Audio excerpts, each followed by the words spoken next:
Hello and welcome back to a brand new video on the channel. Today I'm going to be showing you how you can get a teammate on Verdansk in Call of Duty. Sometimes when people play, they're saying that for some reason I'm trying to play quads, duos, trios, but I have no teammates. So why don't I have any teammates? You'll see right here, I've got a random teammate. I don't know, the guy's not from my party. So let me show you today how you can ensure you get a teammate every time in Call of Duty Warzone.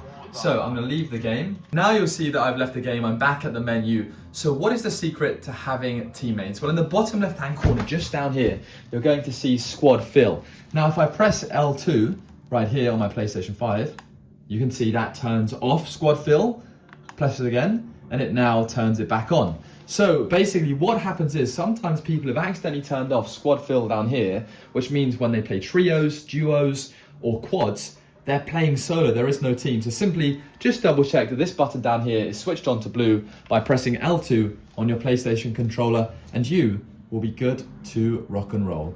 Thank you very much for watching. I hope that helps. Take care, leave a like and subscribe. But this is the button you're going to want to press to ensure that you have teammates every single time.